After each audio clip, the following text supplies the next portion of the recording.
Estamos en comunicación directa con Javier Rojas Panelo. Él es médico veterinario de Tandil, provincia de Buenos Aires, y bueno, la verdad que logrado reunir a muchísimos seguidores con todo lo que él aporta a través de las redes sociales, y bueno, para nosotros es un gusto contactarlo, conocerlo y hablar un poco de su trabajo, de su movimiento en las redes y también de la ganadería en general. Tomás Bertero te saluda. ¿Cómo estás, Javier?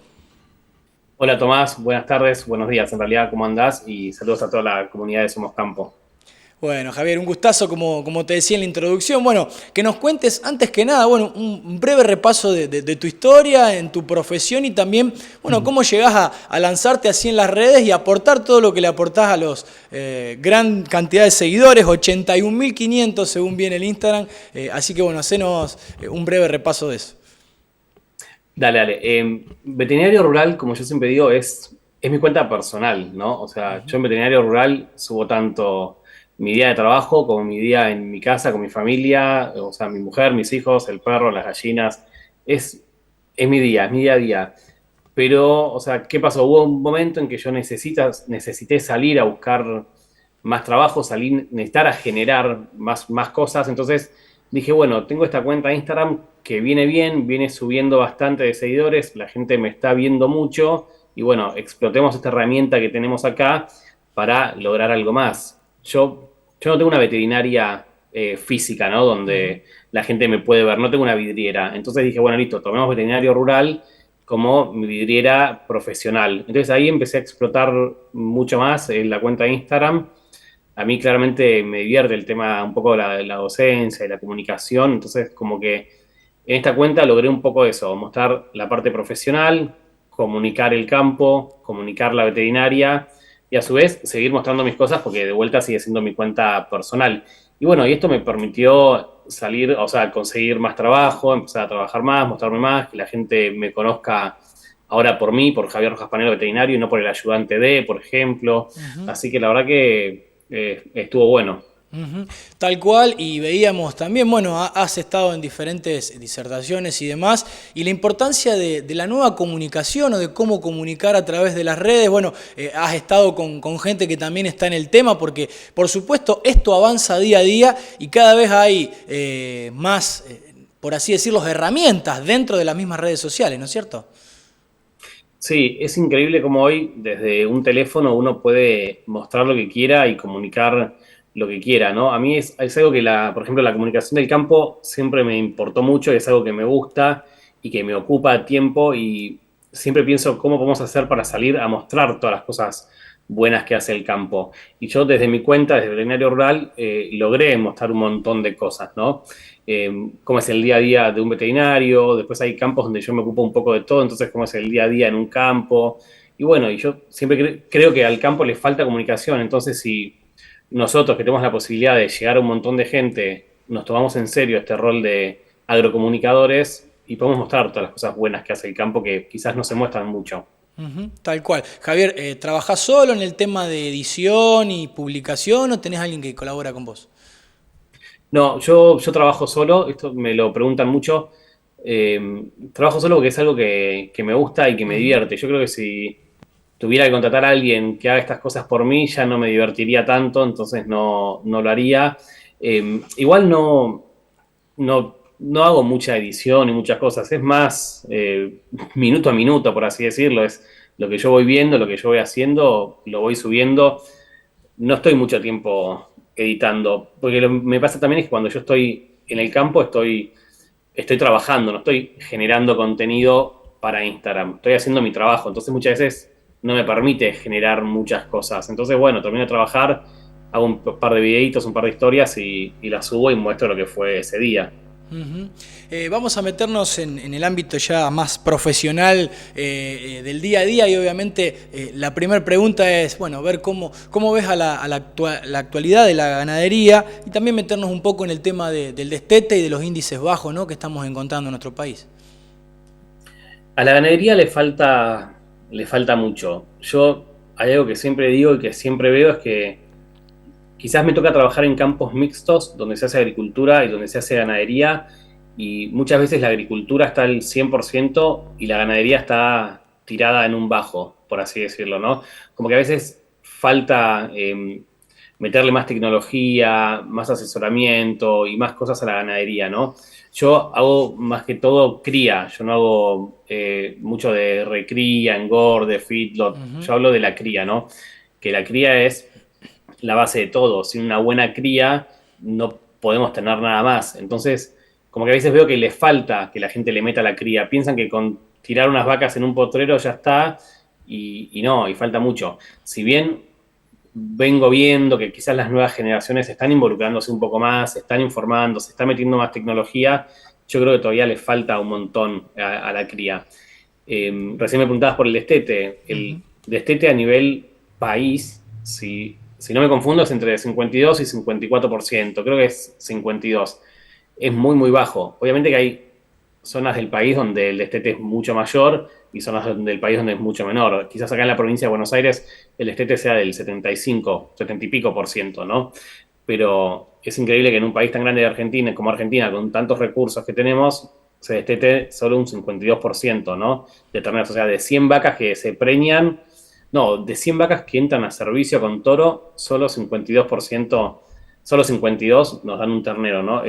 Es muy, muy bajo. Entonces, falta. ¿Y qué es lo que falta? Lo que yo veo es que falta mucho asesoramiento, que el productor se asesore. Hay muchos productores que quizás por tener campo de toda la vida creen que saben un montón de cosas. Hay un montón de productores que sí, hay un montón de productores que les falta quizás informarse un poco más, asesorarse. Quizás nosotros como veterinarios tenemos que dar un pasito más hacia adelante y tratar de asesorar a esos productores para que vayan mejorando su producción. Hay un montón de cosas para hacer. Planificar, por ejemplo, ¿no? Ujú. O sea, la mayoría de la gente no hace un plan forrajero, no hace un plan sanitario, no piensan de acá a 2 años a ver qué es lo que va a pasar y si viene una sequía como la que estamos teniendo ahora, qué herramientas voy a tener para poder sortear esta sequía, ¿no? Falta mucha planificación y asesoramiento, creo yo. Ujú. Tal cual, justamente quería hacer hincapié en eso que mencionaste, Javier. El hecho de la situación que venimos pasando desde hace ya 3 años, te diría, creo que este es uno de los años más complicados en cuanto a la sequía, y la planificación, lo importante que es, obviamente con el tema forrajes, y también creo yo apuntar. Primordial, obviamente, la tarea de ustedes, los médicos veterinarios, también hablar con un ingeniero, ¿no es cierto?, para ir viendo los lotes que se van a utilizar y a destinar, ¿no es cierto?, a los rodeos y, por supuesto, también ir variando, ¿no es cierto?, en los cultivos, ¿no? Sí, vos recién hablabas de los ingenieros, ¿no? Yo siempre digo que para mí la dupla veterinario y agrónomo es espectacular. O sea, Tal armando cual. un buen equipo veterinario, agrónomo y productor, podés potenciar ese campo al 100% y podés hacer un montón de cosas buenas.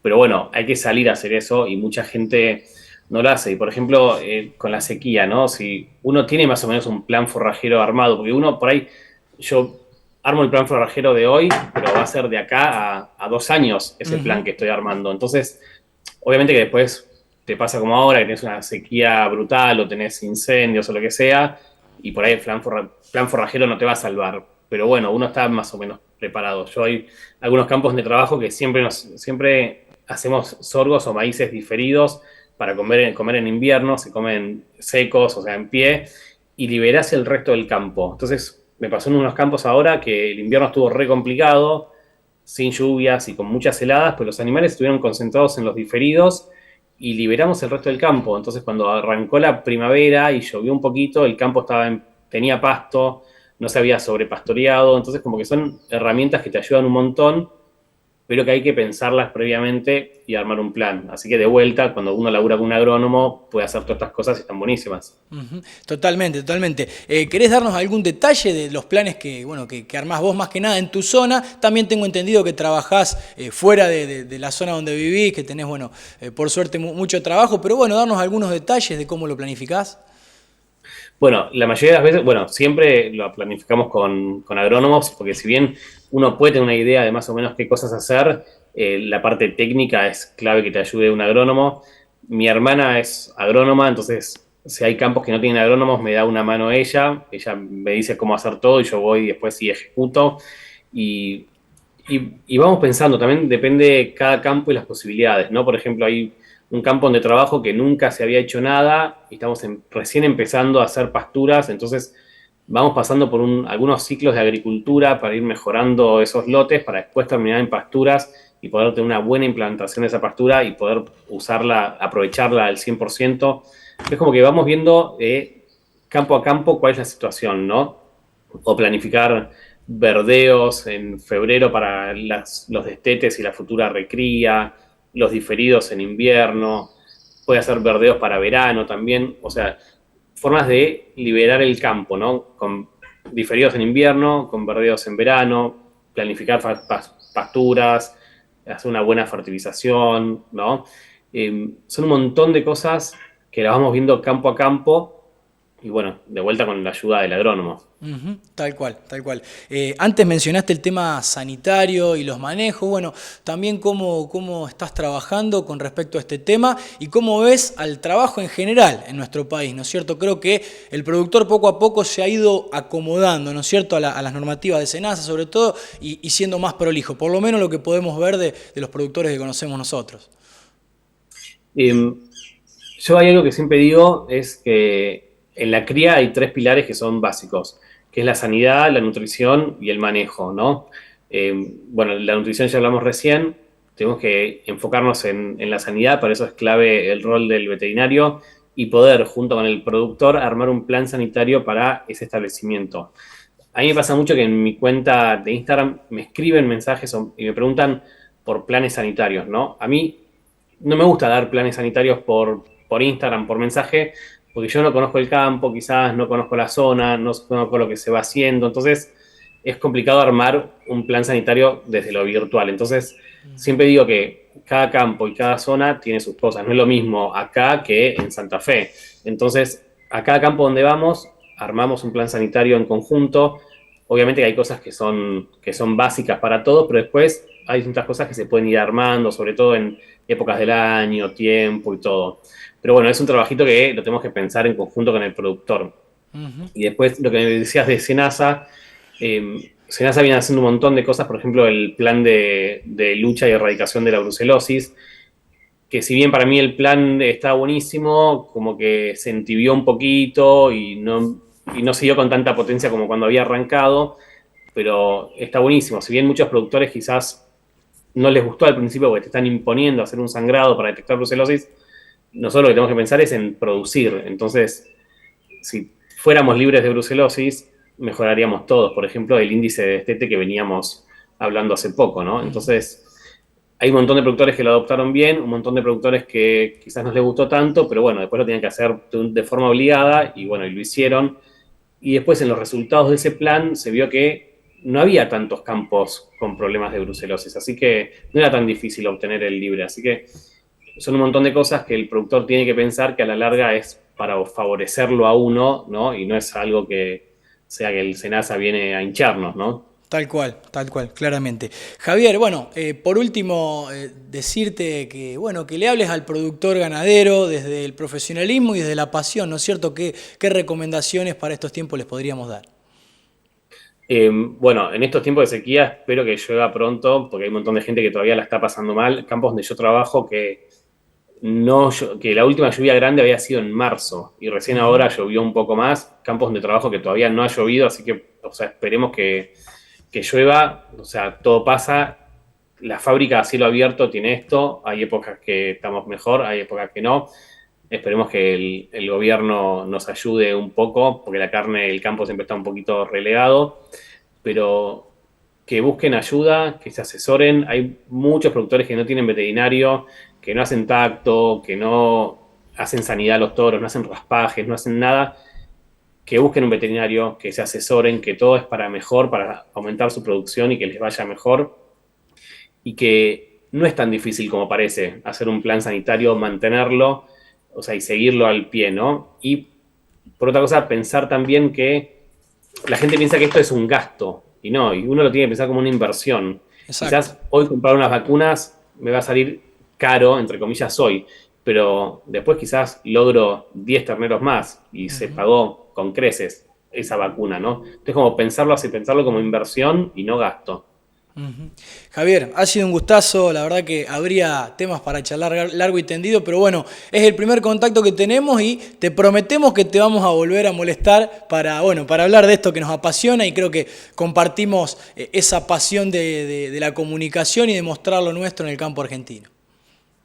Tomás, bueno, muchísimas gracias y estoy acá a disposición para cuando necesiten.